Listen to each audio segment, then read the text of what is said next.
আসসালামু আলাইকুম। কিতা অবস্থা? সব ভালো আছেন? নিজে জানতে এই দেখে আশা করি বেশ ভালো আছেন। আজকে আমরা প্রতিদিনের ন্যায় ভূ-রাজনীতি নিয়ে আলোচনা করব। বিশেষ করে ইরান এবং যুক্তরাষ্ট্র যে যুদ্ধ চলমান আছে তা নিয়ে আলোচনা করার চেষ্টা করব। পাশাপাশি হরমুজ সংকট, গাজা এবং লেবানন যুদ্ধ, মধ্যপ্রাচ্যে যা কিছু ঘটে তার আমরা চুম্বক অংশ আলোচনা করার চেষ্টা করব। বিভিন্ন পত্র-পত্রিকার মাধ্যমে যে খবরগুলো প্রকাশিত হয়েছে তা থেকে।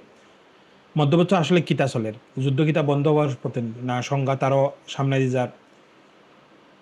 বিশ্বের মানুষের সংঘাতের দিকে আরো পৌঁছার এগু নিয়েও তো মূল আলোচনা। মার্কিন প্রেসিডেন্ট ডোনাল্ড ট্রাম্প কইছেন যে ইরানের বিরুদ্ধে নতুন হামলা আপাতত স্থগিত রাখা হয়েছে, তো খুব শীঘ্রই আলোচনা শুরু হইব। অন্যদিকে ইরান স্পষ্ট হয়েছে যে এই মুহূর্তে যুক্তরাষ্ট্রের সঙ্গে কোনো আলোচনা নাই, কোনো প্রতিনিধি দল পাঠানোর তার কোনো পরিকল্পনা নাই। হরমুজ প্রণালী, গাজা, লেবানন, ইয়েমেন সব মিলিয়ে পরিস্থিতি কমন জটিল হইয়া যার গিয়া। আমরা ভিডিওর তথ্য নির্ভর তুলে ধরার চেষ্টা করব। বিভিন্ন পক্ষের অবস্থান এবং সম্ভাব্য যে প্রভাব তা কিতা হইতে পারে। পয়লা আমরা আলোচনা করব যে ইরানের অবস্থান। ইরানের পররাষ্ট্র মন্ত্রণালয়ের মুখপাত্র ইসমাইল বাগা স্পষ্ট কইছেন যে বর্তমান যুক্তরাষ্ট্রের সঙ্গে তার কোনো আলোচনা অগ্রগতি হইছে না বা চলেন না। তিনি কইন যে ইরান কোনো মার্কিন প্রতিনিধি দল গ্রহণ করবে না এবং নিজেদের পক্ষ থেকে কোনো প্রতিনিধি পাঠানোর কোনো পরিকল্পনা নেই। অর্থাৎ ওয়াশিংটনের পক্ষ থেকে যে আলোচনা যে ইঙ্গিত দেওয়া হয়েছে সেটি অন্তত এই মুহূর্তে তারা স্বীকার করেন না, মানে তেহরান স্বীকার করেন না। ইরান অন্যদিকে জানাইছে যে হরমুজ প্রণালী দিয়ে সীমিত নৌ চলাচল তারা নিশ্চিত করছেন। তবে বাগাই পরিষ্কার করছেন যে শুধু ওমানের সঙ্গে আলোচনা হলেই মানে তারা পুরাপুরি এগু খুলিয়া দিবা। যদিও যুক্তরাষ্ট্র সামরিক অগ্রাসন এবং হামলা বন্ধ না করে তাইলে পরিস্থিতি কোনোভাবেই বদলিত নয়। অন্যদিকে ইরানের সংসদীয় জাতীয় নিরাপত্তা কমিটির মুখপাত্র হাসান খাসাবিও কইছেন যে ওমানের সঙ্গে একটি সমঝোতার খুব কাছাকাছি পৌঁছেছে তেহরান। আমরা আলোচনা করি যে মার্কিন প্রেসিডেন্ট ডোনাল্ড ট্রাম্প কিতা হয়েছেন। তাই কইছেন যে ইরানের বিরুদ্ধে সামরিক হামলা চালানো প্রস্তুতি আপাতত স্থগিত, যা সম্পূর্ণ আছিল। তার বাসায় বাহিনী লক অ্যান্ড লোড, মানে কিন্তু শেষ মুহূর্তে তিনি হামলা স্থগিত করছেন।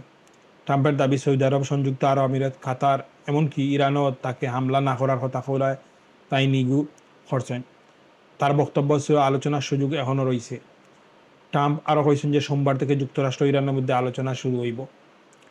যেগুলো সম্ভাব্য যে বিষয়গুলো নিয়ে আলোচনা, হরমুজ প্রণালী স্বাভাবিক খুলিয়ে দেওয়া, ইরানের পারমাণবিক কর্মসূচি নিয়ন্ত্রণ সমঝোতা। তবে এখানেও দেখা দিচ্ছে বড় দ্বন্দ্ব, কারণ ট্রাম্পের আলোচনা শুরু হওয়ার কথা হইলেও ইরান কইছে যে তার আর কোনো পরিকল্পনা নাই। অন্যদিকে নিউ ইয়র্ক টাইমসের প্রতিবেদনে হয়েছে যে গত কয়েক মাসে ট্রাম্প একাধিকবার তাইনর সামরিক হামলা হুমকি দিচ্ছেন, পরে আবার আলোচনার কথা কইছেন। বিশেষজ্ঞ কইরা যে তার নীতিতে ধারাবাহিক প্রভাব আছে। জর্ডান বিশ্ববিদ্যালয়ের বিশ্লেষক খালেদ এল গিন্দির মতে ট্রাম্প অনেক সময় সর্বশেষ যার সঙ্গে কথা বলেন তার পরামর্শের উপর ভিত্তি করিয়া তাই সিদ্ধান্ত নেন। অন্যদিকে বিশ্লেষক ত্রিটা পারিস কইছেন যে যুক্তরাষ্ট্র মনে করছিল যে ইরানের উপর দ্রুত চাপ সৃষ্টি করা যাইব, কিন্তু বাস্তবে সেটা অত সহজ নয়। হওয়া ছিল ইরানের খবর। অন্যদিকে গাজার মানবিক সংকট আরও গভীর। গত 24 ঘন্টা ইসরায়েল হামলায় অন্তত 19 জন মানুষ মারা গেছেন আর অন্তত 35 জনের মতো আহত হয়েছেন। গাজার স্বাস্থ্য মন্ত্রণালয়ের অভিযোগ হয়েছে যে জরুরি ঔষধ সরবরাহ ইচ্ছাকৃতভাবে বাধাগ্রস্ত করে যে ইসরায়েলি বাহিনী। তার বাসায় এটি একটি নীরব মানবিক বিপর্যয়, যেখানে চিকিৎসার অভাবে রোগীর জীবন মানে একবারে মরার পথে আর কি। আর হামাসের নতুন তারা কূটনৈতিক তৎপরতা চালা। আল জাজিরা তথ্য অনুযায়ী যে হামাস মধ্যস্থতাকারীর সঙ্গে যোগাযোগ করে রাখি।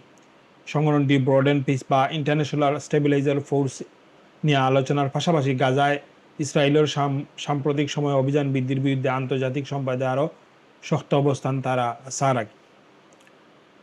লেবাননের সীমান্ত উত্তেজনা বিরাজমান আছে। রাষ্ট্রীয় গণমাধ্যম দাবি অনুযায়ী দক্ষিণ লেবাননের বিভিন্ন এলাকায় ইসরায়েলি বাহিনী এখনও হামলা অব্যাহত আছে। কিছু এলাকায় তারার ফসলেরও মানে ক্ষেত বোমা হামলার অভিযোগ হয়েছে। এর ফলে জলপাই বা পাইনাপল বনাঞ্চল বড় ধরনের আগুন লাগছে করে তারার দেশের গণমাধ্যম হয়েছে। লেবানন নিযুক্ত মার্কিন রাষ্ট্রদূত মিশেল ইসা হয়েছেন যে রোমে চলমান ইসরায়েল লেবানন আলোচনা তাকে আশাবাদী করে রাখি। তো এইলে তাইন কইছেন যে উভয় পক্ষে একটি সুস্পষ্ট প্রক্রিয়া একমত হইতে হইবে। অন্যদিকে ইসরায়েলের নতুন সামরিক সিদ্ধান্তের কথা হয়েছে। ইসরায়েলের নেসেট পররাষ্ট্র প্রতিরক্ষা কমিটির জরুরি সামরিক মোতায়েন মেয়াদ আরও 30 সেপ্টেম্বর পর্যন্ত বাড়ানোর প্রস্তাব অনুমোদন হয়েছে। 2 বুটে এগুলো ফাঁস হয়েছে কি। এটি ইঙ্গিত দেয় যে ইসরায়েল এখনও সামরিক প্রস্তুতি কমানোর পক্ষ নয়।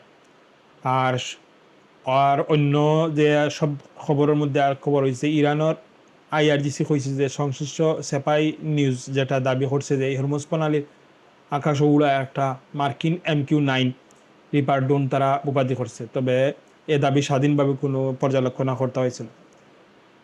এদিকে যুক্তরাজ্য United Kingdom of maritime trade operation হইরা তারা ওমানের কাছা উপকূলের কাছে একটি ট্যাঙ্কের খুব কাছে বিস্ফোরণ ঘটা শুনছেন। জাহাজটি ক্যাম্পের বিস্ফোরণের শব্দ শোনার ফলে হয়েছেন তাই জানাইছে নাকি।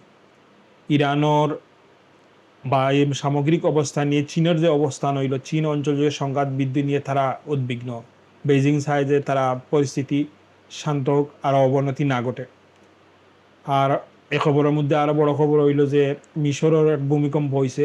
জার্মান বিজ্ঞান গবেষণা কেন্দ্র জানাইছে যে মিশরের সূর্যের উত্তরে 5.6 মাত্রা ভূমিকম্প হয়েছে। মিশরের এক কিছু জরুরি প্রক্রিয়ায় সামরিক পরিকল্পনা চালু করার লাগি আহ্বান করছে। সব মিলিয়ে কি মধ্যপ্রাচ্যের পরিস্থিতি এখনো অত্যন্ত অনিশ্চিত। ট্রাম্প কইছেন যে আলোচনা শুরু হয়েছে, ইরান খবর যে কোনো আলোচনা নির্ধারিত নয়। হরমুজ প্রণালী নিয়ে কূটনীতিক চেষ্টা চলার, কিন্তু সামরিক উত্তেজনা কমছে না। গাজায় মানবিক সংকট গভীরর, লেবানন সীমান্তের সংঘর্ষ অব্যাহত আছে। আর এসবর প্রভাব কিন্তু মধ্যপ্রাচ্য সীমাবদ্ধ নয়, বিশ্বের জ্বালানি বাজার, আন্তর্জাতিক বাণিজ্য এবং বৈশ্বিক নিরাপত্তার উপরও সরাসরি প্রভাব ফেলায়। যাই হোক, আপনি কি তা মনে করেন যে রাজনীতি মধ্যপ্রাচ্যের সর্বশেষ পরিস্থিতি নিরপেক্ষ বিশ্লেষণ নিয়মিত দেখতে চাইলে আমরা চ্যানেলটা সাবস্ক্রাইব করবা। ভিডিও ভালো লাগলে লাইক কমেন্ট করতে ভুলবা না। ধন্যবাদ, দেখা হইব পরবর্তী ভিডিওতে। আসসালামু আলাইকুম।